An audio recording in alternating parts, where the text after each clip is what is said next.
La notion d'être et de co-créer ensemble a toujours fait émerger des étincelles dans mon cœur. C'est ensemble qui nous permet, un humain à la fois, d'écrire de nouveaux récits pour nos aujourd'hui et nos demain, des récits inspirés, teintés d'amour et de collaboration. Alors, dans un élan naturel de partage, cet espace naît enfin, un espace de réflexion, de partage, d'échange, d'écoute, sans montage et sans flafla. Un moment qu'on passe ensemble pour explorer, ressentir et expérimenter de nouvelles façons d'être et de faire pour nos aujourd'hui et nos demain. Bienvenue dans le podcast Ensemble Demain, un podcast animé par Soenco avec moi, Sophia, au micro. Un espace dédié à l'exploration de thématiques variées, d'idées, d'initiatives qui nous ouvrent le regard, celui qu'on porte sur soi, sur les autres et sur le monde. Ici, il n'y a pas de vérité, il n'y a pas de certitude, il y a juste des ressentis partagés, des perspectives, des voies de réflexion, des récits pour inspirer positivement le changement. Parce que j'ai cette conviction profonde que c'est dans le ensemble, dans une démarche de connexion à la fois individuelle et collective, qu'on est en mesure de réimaginer le monde autrement.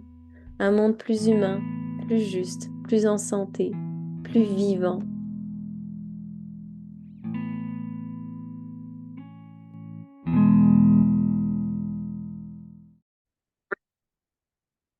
Bonjour et bienvenue dans ce nouvel épisode du podcast Ensemble Demain. Alors, on est au moment où cet épisode sort, dans une période où moi j'ai l'impression que tout va vite et où vous avez peut-être l'impression vous aussi que tout va vite, que vous courez après le temps, après les tâches, après les rencontres, après les parties de Noël en tout genre. Et je trouvais que c'était un bon moment pour aller amorcer un grand thème que j'ai envie d'aborder à plusieurs reprises dans ce podcast-là. Et c'est le thème du temps, du rapport qu'on entretient avec le temps.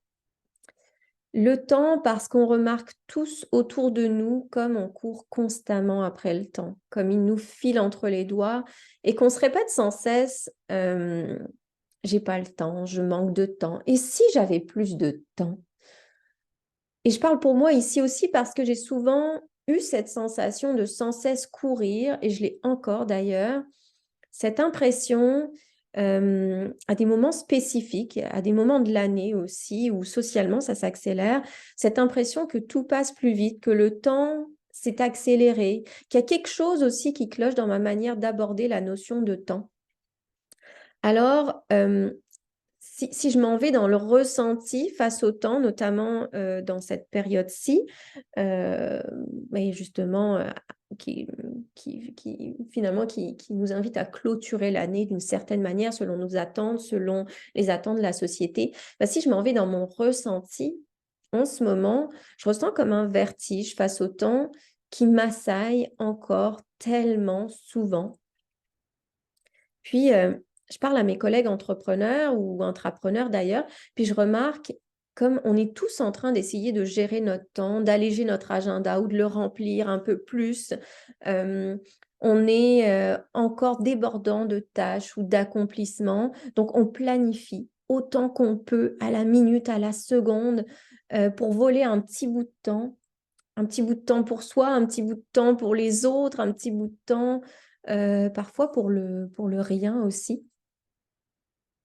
Et c'est peut-être ce bout de temps-là qui pourrait être intéressant à explorer, ce bout de temps à essayer de tenter de voler du temps pour rien. Mais alors, j'ai beaucoup ce questionnement-là sur qu'est-ce que c'est finalement le temps et pourquoi est-ce qu'on a constamment cette sensation qui nous glisse entre les doigts, quoi qu'on fasse. Pourquoi on est constamment dans cette quête de plus de temps. Je me suis questionnée aussi beaucoup sur quelle peur est-ce que ça pouvait cacher. Est-ce que c'est celle plus énorme qu'on le pense de ne pas avoir assez de temps avec cette perspective que notre vie a une fin et donc notamment à la fin de l'année que notre année a une fin.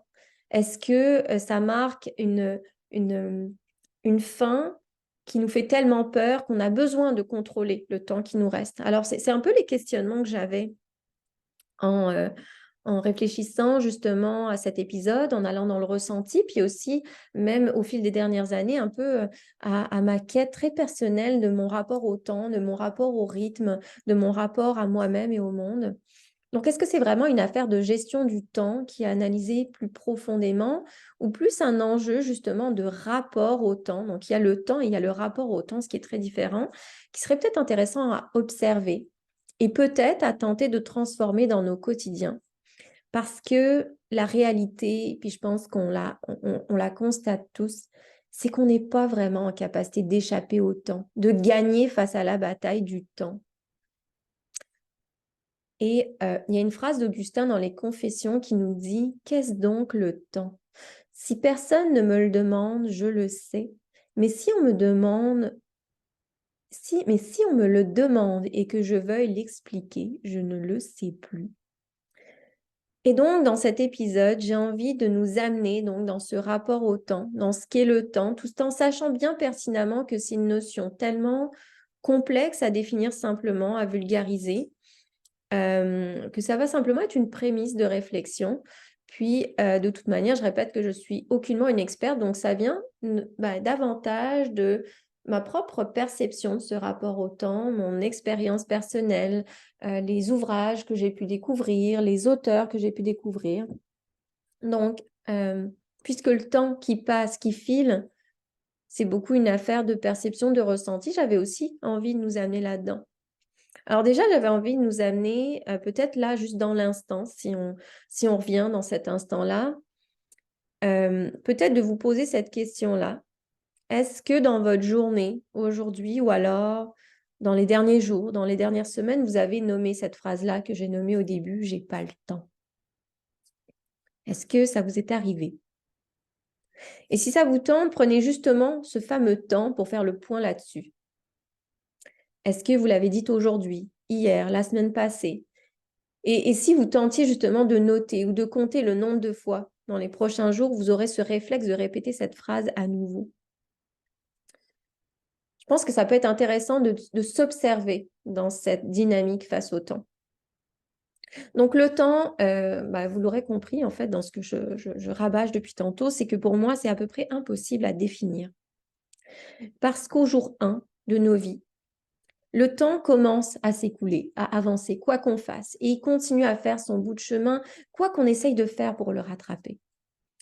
Donc, le temps, ce n'est pas vraiment quelque chose qu'on peut contrôler, même si on a appris à mesurer le temps, la durée des choses. Le temps, c'est quelque chose qu'on vit à l'intérieur de nous et dont chacun de nous a sa propre perception. Puis, pour la petite histoire, j'ai discuté l'autre fois avec mon mari d'une journée qui, pour moi, était passée immensément vite. Pour l'anecdote, cette journée-là, j'avais travaillé vraiment beaucoup. Et donc, j'avais l'impression qu'elle avait filé à la vitesse de l'éclair ma journée. Puis, à cette mention-là, lui, ce qu'il m'a répondu, c'est que pour lui, non, du tout, que pour lui, la journée, il avait eu l'impression qu'elle était carrément au ralenti. Parce que pour l'autre petite histoire, Hicham et moi, avec les enfants, justement, avant qu'il y ait la garderie et tout ça, on avait eu cette routine-là de s'alterner. Donc, il y avait des journées où je travaille, des journées où lui travaille. Et donc, les journées avec les enfants, on avait toujours cette impression qu'elles étaient parfois plus au ralenti. Donc, ça, c'était le cas de sa journée. Et donc, ça m'a fait pointer une fois de plus cette petite histoire-là, comme on expérimente, comme on vit le temps, chacun à notre manière, selon ce qui va se passer dans nos journées, selon comment on se sent, selon quelle présence on a dans l'instant, quelle présence à soi on a, quelle présence aux autres on a. Donc, je ne sais pas pour vous, mais moi, les journées où je tente de répondre à mes 1001 courriels, où je tente de courir après les rencontres, à jongler entre les différentes affaires, la to-do, justement, la fameuse to-do, je suis probablement plus en pilote automatique et donc le temps file plus vite que ces moments où, par exemple, je suis à l'extérieur avec les enfants, qu'on regarde les fleurs, qu'on regarde la neige qui tombe, les abeilles, les feuilles selon la saison. Et ces moments-là, ils me donnent toujours l'impression d'être hors du temps, que le temps se suspend et soudainement que le temps arrête de se dérober à moi. Alors, je ne sais pas si ça vous dit quelque chose par rapport à votre propre expérience du temps, quand vous êtes avec vos enfants, quand vous êtes en nature peut-être, quand vous êtes au travail. Comment est-ce que votre perception du temps change selon les moments que vous vivez? Donc, voilà, une fois de plus, je pense que si on en vient à parler du temps dans nos sociétés modernes, je pense qu'il convient davantage de l'aborder sous le prisme du rapport au temps. Et dans ce rapport au temps en lien avec la nature, je me suis longuement questionnée, notamment dans l'année qui est passée, donc l'année où j'avais mon bébé Liam collé à moi constamment, sur le rythme dans ce rapport qu'on entretient avec le temps. Ce rythme qui finalement est unique à chacun de nous, puis fait qu'inévitablement, puisqu'après le rythme viendrait alors le temps, ben, on ne perçoit pas tous de la même manière les choses. Et donc, quand on observe le rythme, puis quand je me suis mise moi-même à observer mon rythme, j'ai réalisé que ma perception, que la notion de temps s'était transformée. Donc, le temps, je le répète, c'est vraiment quelque chose de très complexe qui peut être compris et qui peut être interprété de différentes manières. Et puis justement, il y a différents contextes, différentes disciplines qui ont tenté de comprendre justement, de définir le temps. Donc, en philosophie, en physique, en psychologie, on parle de cette perspective du temps, du rapport au temps, de cette transformation, de la perception face au temps. Donc, on a par exemple le temps en physique. Le temps en physique, bah, c'est un peu considéré comme un espace au travers lequel il y a des événements qui se déroulent. Et puis, si on en vient justement à ce Albert Einstein nous partageait, ben, le temps, il est pas du tout absolu, selon lui, mais il est vraiment relatif. Alors, il peut s'augmenter, il peut se contracter en fonction de la vitesse relative de ceux qui observent, qui vivent ce temps-là. Donc, déjà, il y a ce point qui revient que c'est relatif. Dans la perception philosophique du temps, ben, c'est souvent abordé la question du temps avec des concepts comme le passé, le présent, le futur, la temporalité. Et puis, il y a plusieurs philosophes qui vont soutenir justement, et puis ça revient aussi avec le temps en physique, que le temps est finalement à nouveau quelque chose de relatif, quelque chose d'objectif. Que ça peut être même carrément une construction mentale, une illusion. Et donc, dans cette illusion, donc, il y a cette perception du temps qui est propre à chacun de nous et donc qui peut varier donc, d'une personne à l'autre en fonction de plusieurs facteurs. Hein. Ça peut être justement l'expérience, ça peut être l'âge, ça peut être dans quel état émotionnel on se trouve, ça peut être quelle activité on est en train de mener à ce moment-là. Et donc, comme je le disais tantôt, bah, des fois, quand on est dans des activités qui sont super stimulantes, qui sont captivantes, bah, on peut avoir l'impression que le temps passe vite. Alors que si on est dans une forme d'ennui, dans une forme d'attente, bah, on peut avoir cette impression, au contraire, que ça passe plus lentement. Donc, il y a vraiment cette perception qui change en fonction de l'individu et différents facteurs par rapport à l'individu. Mais il y a aussi un autre rapport au temps qui est en fonction un peu de la culture dans laquelle on vit, dans laquelle on est né, dans laquelle on s'épanouit. Donc, on remarque qu'il y a différentes cultures et donc différentes attitudes face au temps. Donc, dans nos sociétés occidentales, dans nos cultures occidentales, on voit par exemple que la ponctualité, c'est super important. L'efficacité, c'est super important. Alors que si je compare avec, par exemple, le Maroc, un pays dans lequel j'ai vécu, pays dans lequel je retourne aussi, puis dans lequel je suis retournée récemment, mais il y a vraiment toute une approche différente au temps. La ponctualité, c'est pas nécessairement comme quelque chose de si important que ça. Il y a vraiment une approche qui est plus flexible, qui est plus souple face au temps. Et donc, selon à quelle culture on appartient, selon dans quelle culture on vit, ben, ça peut influencer la manière dont on perçoit le temps, dont on perçoit la durée, dont on planifie nos activités. et donc dont on ressent ce rapport-là avec le temps. Puis, alors là, si on s'en va dans tout ce qui est plus psychologie du temps, dans tout ce qui est neurobiologie aussi, ben ça, ce que ça va nous dire, c'est que notre cerveau, ben, il a des mécanismes qui sont dédiés à la perception du temps. Et donc, notre processus de mémoire, que notre horloge biologique interne va aller contribuer à finalement transformer notre sens du temps. Il va faire que, donc selon les individus, c'est différent. Et donc, selon aussi certains troubles neurologiques, ben, ça peut altérer la perception du temps. Donc, c'est vraiment un concept qui est très multifacette, qui peut être compris au travers différentes lentilles et qui est influencé individuellement et collectivement par une variété de facteurs. Mais ça, quand je réfléchissais à l'épisode, puis que justement je notais les mots-clés de cet épisode-là, ben, je trouvais que dans un sens, même si ça peut être perturbant de ne pas pouvoir définir ce concept-là, mais justement, ça a aussi ce côté-là très rassurant parce que le simple fait de savoir que finalement, le temps, c'est relatif, c'est subjectif, ben, ça nous redonne, je trouve, un certain pouvoir, entre guillemets, sur notre capacité à appréhender le temps autrement. Donc, non pas à le contrôler, mais plutôt, ça nous redonne ce pouvoir-là de se questionner, euh, dans une dimension plus large face au rapport au temps, le rapport à notre propre rythme, notre manière de mener aussi vraiment plus globalement nos vies et nos projets. Et d'ailleurs, j'aime beaucoup la citation de Nietzsche là-dessus qui nous dit « Le temps ne perçoit pas les heures et les jours, mais seulement les moments. » Et c'est super important ce mot « moment » parce que c'est peut-être au moment qui peut être intéressant d'accorder une importance quand on se questionne par rapport à notre rapport au temps, notre rapport au rythme. C'est quels sont les moments dans lesquels on met notre énergie? Quelles sont les émotions qui nous traversent dans ces moments-là?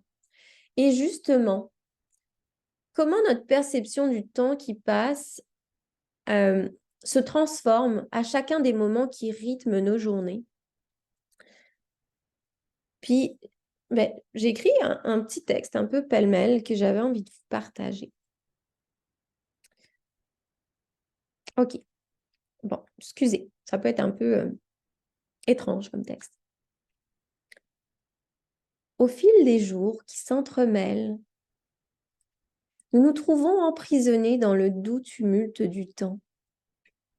Il danse devant nous, insaisissable, échappant à toute tentative de notre part de le retenir.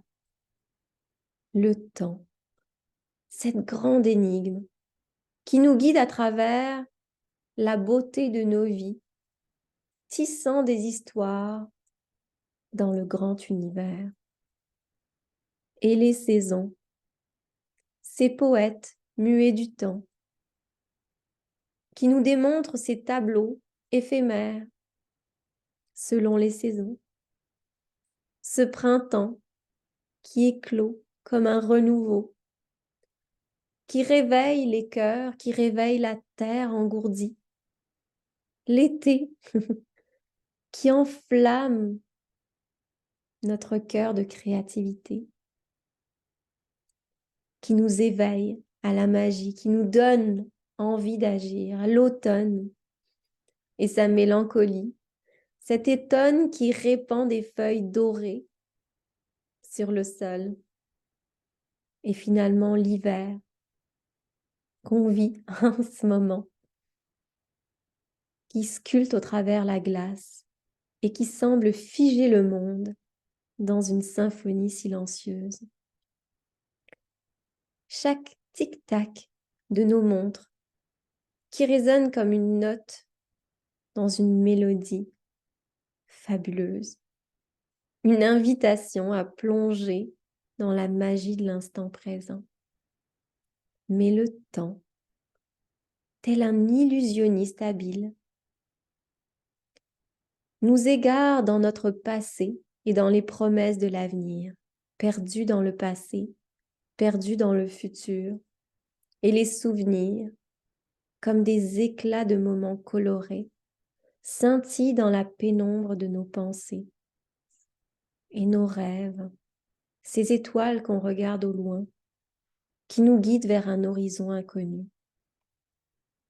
Il y a alors ces jours où le temps s'étire comme un petit chat qui paresse, offrant à notre corps, à notre cœur, ces heures qui semblent infinies pour contempler. Puis il y a ces moments qu'on a la sensation qu'on nous vole, ces instants fugaces où le temps semble s'effacer, où seul reste notre souffle de l'instant, le battement subtil de notre cœur qui nous rappelle notre humanité éphémère. Ce temps qui ne se laisse jamais apprivoiser, qui coule comme une rivière insaisissable, emportant avec lui les secondes, les minutes, les heures, les jours, les années. Et nous, au travers cette rivière, comme des voyageurs, flottant sur le radeau du temps et cherchant ces oasis de bonheur dans l'océan infini de notre existence. Alors, dans cette danse du passé, du présent et du futur, trouvons la poésie à l'intérieur de nous, la poésie dans chaque instant. Embrassons ce mystère du temps avec l'émerveillement d'un enfant. Car même lorsque les horloges s'éteignent et que le dernier souffle du temps nous échappe, l'écho de notre passage résonnera au travers l'univers et l'éternité comme une symphonie immortelle gravée dans les étoiles.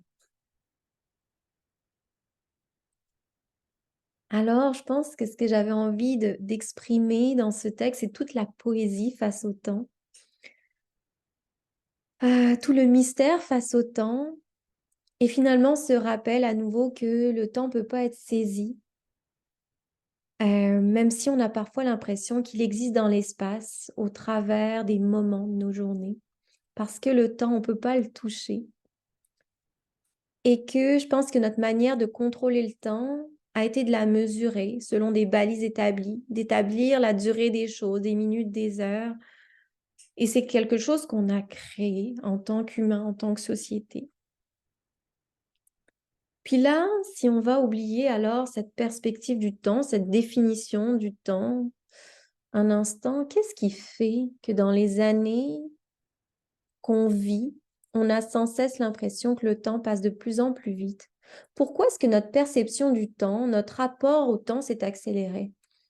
Parce que quand je parle avec mes parents, euh, avec mes oncles, avec des personnes plus âgées, mais eux, à l'époque, n'avaient pas du tout l'impression que le temps passait si vite. Ma maman, au contraire, elle me dit qu'elle avait l'impression de s'ennuyer beaucoup, que le temps, par moments, passait tellement lentement que c'en était infini. Alors pourquoi est-ce qu'aujourd'hui, dans ce qu'on appelle la modernité, notre rapport au temps s'est accéléré? Et pour aller explorer cet élément-là de mes questionnements, j'ai beaucoup aimé le livre d'Hartmut Rosa sur l'accélération sociale du temps. Hartmut Rosa, d'ailleurs, je pense que je vous en ai déjà parlé dans un des épisodes, mais c'est un sociologue allemand qui est connu pour ses travaux sur la modernité et sur l'accélération sociale. Et donc, il a un livre qui s'appelle Accélération, une critique sociale du temps. Et dans ce livre, il examine comment le temps semble s'être accéléré dans la société moderne et il explore un petit peu ce que ça implique sur l'individu et sur la collectivité.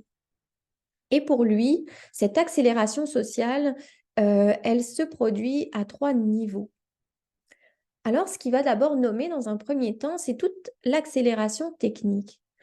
le fait qu'il y a tellement eu de progrès technologiques, que ces progrès technologiques sont tellement allés rapidement et n'ont cessé de croître que ce que ça a créé chez nous, c'est une pression pour s'adapter à toutes ces nouvelles dispositions techniques, tout ce progrès technologique, tous ces modes de communication qui se transforment plus rapidement qu'on arrive à les saisir. Et donc, ces innovations-là technologiques qui, pour nous, constituent ce qu'on appelle le progrès, comme les téléphones intelligents, comme les réseaux sociaux, comme Internet, ben, ça a finalement nous a fait régresser peut-être à certains niveaux. Ça, c'est un jugement. Mais en tout cas, ce que ça a fait, selon ce que dit Hartmut Rosa, c'est que ça a introduit des nouveaux rythmes dans notre vie quotidienne qui ont modifié notre rapport au temps. Ensuite, il y a cette accélération au niveau social. Dans les dernières décennies, les normes sociales ont évolué, les attentes sociales ont évolué et ce que ça a exigé, puis ça c'est très en lien justement aussi avec le progrès technologique, c'est que ça a amené une exigence de réponse rapide euh, à, euh, à la société, aux individus. Puis, je ne sais pas si vous vous reconnaissez là-dedans, mais est-ce que vous ressentez parfois justement cette pression avec Internet de rester connecté en permanence, de devoir constamment prendre des décisions dans l'urgence, de répondre rapidement à vos messages, finalement aux stimuli de votre entourage, de suivre un rythme effréné qui est imposé par la société. Donc l'accélération sociale, c'est cette évolution justement des normes qui ont fait que on a exigé au travers ce qui se passe dans la société, au travers l'innovation technologique, d'être constamment connecté, d'être constamment à l'affût de ce qui se passe, d'être constamment dans une réponse rapide aux choses. Et donc finalement, ce qui en découle, c'est cette accélération subjective du temps. Donc, cette transformation de la manière, puis ça, c'est ce dont je parle depuis tantôt, mais dont on va percevoir, on va ressentir le temps qui passe en tant qu'individu. Donc, cette accélération qui est vraiment subjective avec ce sentiment-là dont je vous parlais tantôt, que le temps s'écoule de plus en plus rapidement, qu'il y a tout le temps de l'urgence et de la précipitation. Et ce que ça crée dans notre société, ce progrès-là, qu'on a tenté d'amener, ces innovations-là qui ont accéléré notre relation au temps, c'est que ça a amené plus de stress, ça a amené une certaine aliénation et une perte de sens dans nos vies. Et finalement, ce qu'il propose, Hartmut Rosa, c'est une réflexion sur cette nécessité de ralentir et de trouver des moyens de résister à cette pression face au temps. Donc, en ce sens, l'idée centrale de l'accélération du temps, selon Hartmut Rosa, elle est vraiment ancrée dans les transformations sociales, technologiques et culturelles qui ont modifié notre expérience du temps et qui ont contribué justement à cette perception de vitesse et d'urgence dans nos vies contemporaines. Et ce que ça fait constater aussi, c'est que notre rapport au temps va aussi influencer donc notre rapport à nous-mêmes, notre rapport à l'autre, notre rapport au monde. Et donc, pour transformer notre rapport au temps, selon moi, il y a vraiment une sensibilité avec le monde à retrouver. Et ça, je vous en parlais un peu dans l'épisode sur la présence, dans cette capacité à retrouver cette expérience sensorielle face au monde, cette capacité à être touché par le monde dont nous parlait Christophe André, de retrouver cette expérience sensible au monde. Et en ce sens, pour moi, la pleine conscience, c'est un peu de retrouver cette capacité de présence qui peut transformer notre rapport à nous-mêmes, notre rapport au monde, notre rapport au temps. Et ce que ça soulève aussi de très important, et c'est pour ça que je l'aborde aussi dans le podcast, parce que au-delà d'un enjeu individuel, c'est vraiment un enjeu de société, un projet de société à repenser. Et c'est pour ça que c'est d'autant plus important pour moi parce que dans cette perspective face au temps, dans ce rapport au temps, dans cette redéfinition du temps aussi peut-être, ben, il y a quelque chose à aller puiser dans le ensemble. C'est quelque chose qui touche toutes les sphères de notre société parce que pour transformer notre rapport au temps, ben, il y a un rapport euh, justement peut-être aussi à l'économie, à la politique, un rapport au travail à transformer. Donc, en ce sens, je pense que cet épisode ne sera certainement pas le dernier parce que j'ai aussi envie de parler plus profondément justement du rythme, du concept de résonance aussi, dont Hartmut Rosa nous parle d'ailleurs. Et lui, ce qu'il nous dit, c'est que il n'y a pas nécessairement de solutions qui sont définitives pour résoudre des enjeux qui sont reliés à l'accélération du temps, mais il y a peut-être des pistes de réflexion ou d'action qu'on peut amener et qui émergent de ces travaux. Donc, si je vulgarise un peu ces travaux, Hartmut Rosa va justement nous parler du concept de résonance. Puis, le concept de résonance, selon lui, c'est un peu comme une réponse à l'accélération. Puis, ça a un lien avec cette expérience sensorielle, sensible au monde dont je vous parlais un peu plus tôt, puis dont je parle aussi dans cet épisode sur l'éloge de la présence, c'est que la résonance, elle a lieu quand on entre dans une forme de relation profonde et significative avec le monde qui nous entoure. Donc, ce qui nous encourage à faire, de manière très vulgarisée ici, c'est à rechercher à nouveau des expériences, des activités qui vont aller recréer cette connexion plus authentique avec les autres, avec le vivant, avec nous-mêmes. Et donc, en nous ramenant dans ces expériences, en privilégiant des moments de qualité plutôt que de quantité, des choses qui sont en dehors du quantifiable, on peut peut-être aller réduire ce sentiment d'urgence et d'accélération, puis finalement aussi transformer le rapport qu'on a avec la société. Après ça, il parle de cette importance d'aller dans un ralentissement qui est délibéré. Alors, Hartmut Rosa, il suggère que ralentir délibérément peut être une forme de stratégie pour contrer l'accélération du temps. Donc, ce que ça implique, puis là, je reviens justement au rythme, ce que ça implique dans ma compréhension de ce principe-là, c'est de revenir à cette prise de conscience de notre rythme de vie, des choix qu'on fait, de ce dans quoi on met notre énergie et de trouver des moyens délibérément de ralentir certains aspects de notre existence. Donc pour moi, ben, les moments en nature, ça m'amène dans ce ralentissement délibéré.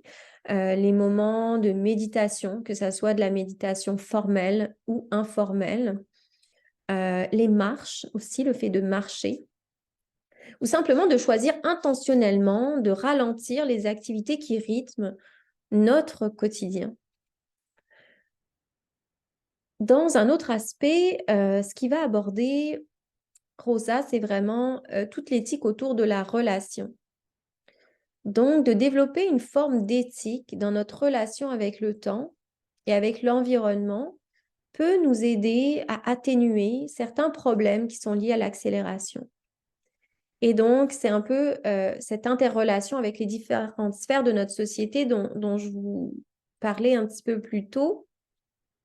Mais ça implique pas uniquement de repenser notre relation individuelle au temps, pas uniquement de repenser justement le temps avec le prisme du temps, mais de repenser notre relation au travail, notre rapport, notre relation à la technologie, à la nature aussi, de manière à ce que ça favorise la qualité, le sens, la durabilité. Puis c'est un petit peu l'expérience que j'ai faite quand j'ai quitté les réseaux sociaux il y a quelques mois, c'est que j'avais l'impression que les réseaux sociaux me volaient mon temps, que ça me volait cette sérénité-là aussi, ce sens-là. Et ce que j'ai réalisé, c'est qu'en quittant les réseaux sociaux, pour ma part, il y a vraiment un rapport au temps qui s'est transformé. Et aussi cette sensation très, très intime de remettre mon énergie à la bonne place. Cette sensation parfois que le temps, il s'arrête, qu'il se suspend.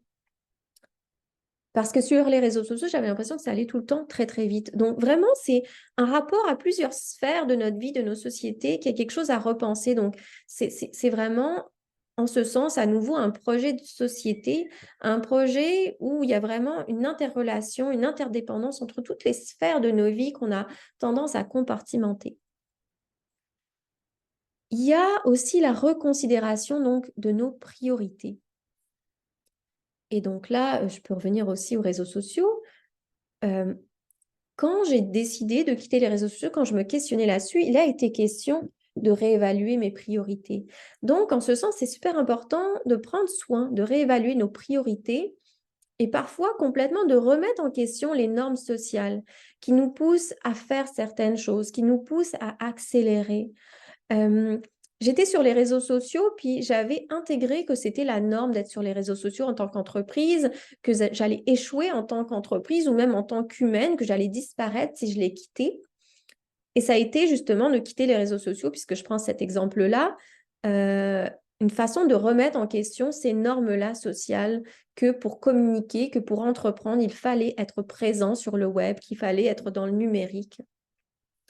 Et donc, ça a impliqué pour moi une réflexion sur mes objectifs de vie, sur ma carrière, sur ma perception de l'entrepreneuriat, sur mon rapport aussi au succès, à la réussite, pour m'assurer que ça soit en harmonie avec mes valeurs. Donc, vous, en ce moment, comment est-ce que vous pourriez remettre en perspective vos priorités, vos valeurs, pour que ça soit plus en harmonie, quitte à questionner le statu quo? Puis plus grand que ça, Rosa, il va nous inviter aussi à aller agir justement au niveau de la politique, des politiques face au temps, que les politiques publiques finalement pourraient avoir un rôle crucial dans la gestion de l'accélération sociale, au travers les normes de travail, au travers les politiques familiales, au travers d'autres initiatives sociales qui pourraient permettre de réduire cette pression temporelle qui est finalement qui est portée sur les individus. Euh, donc, euh, donc, tout un tas finalement d'éléments qu'on peut considérer quand on est dans cette dynamique-là, de revoir notre rapport au temps, de questionner cette phrase qu'on dit tout le temps, qu'on n'a pas le temps. Donc, ça a rien de... L'idée, c'est pas d'être dans le solutionnisme, hein, vraiment, dans cet épisode, d'aller dans des solutions toutes faites, mais c'est d'aller peut-être amener justement pour vous des pistes de réflexion pour repenser votre rapport au temps dans une société qui définitivement est accélérée, pour revoir vos priorités, pour vous observer dans vos valeurs, dans votre énergie, dans les moments que vous vivez, et pour aller peut-être retrouver à votre façon, à votre échelle déjà, un certain équilibre entre cette notion-là de progrès, de réussite comme on nous la vend, et cette préservation de notre bien-être individuel, temporel, collectif aussi. Alors j'espère que cet épisode sur le temps, en cette période au travers laquelle on perçoit que tout va trop vite, va vous apporter peut-être une dose de douceur, une dose de une remise en perspective, un petit peu comme tous les épisodes que j'essaie d'amener au travers le podcast, que ça soit toute seule ou que ça soit avec des invités. Et puis donc, cette notion de temps, je la visite aujourd'hui, mais je vais la revisiter avec des invités au travers des projets, au travers encore mon évolution individuelle face à cette grande thématique-là qui est le temps. Alors à nouveau, si vous avez cet espace-là, s'il vous plaît, prenez un moment pour partager les épisodes qui vous font du bien, pour ajouter des joyeuses étoiles, pour me permettre d'aider ce podcast, d'aider ces réflexions-là à rayonner autour de nous. Alors, je vous remercie beaucoup, puis je vous souhaite un merveilleux temps des fêtes.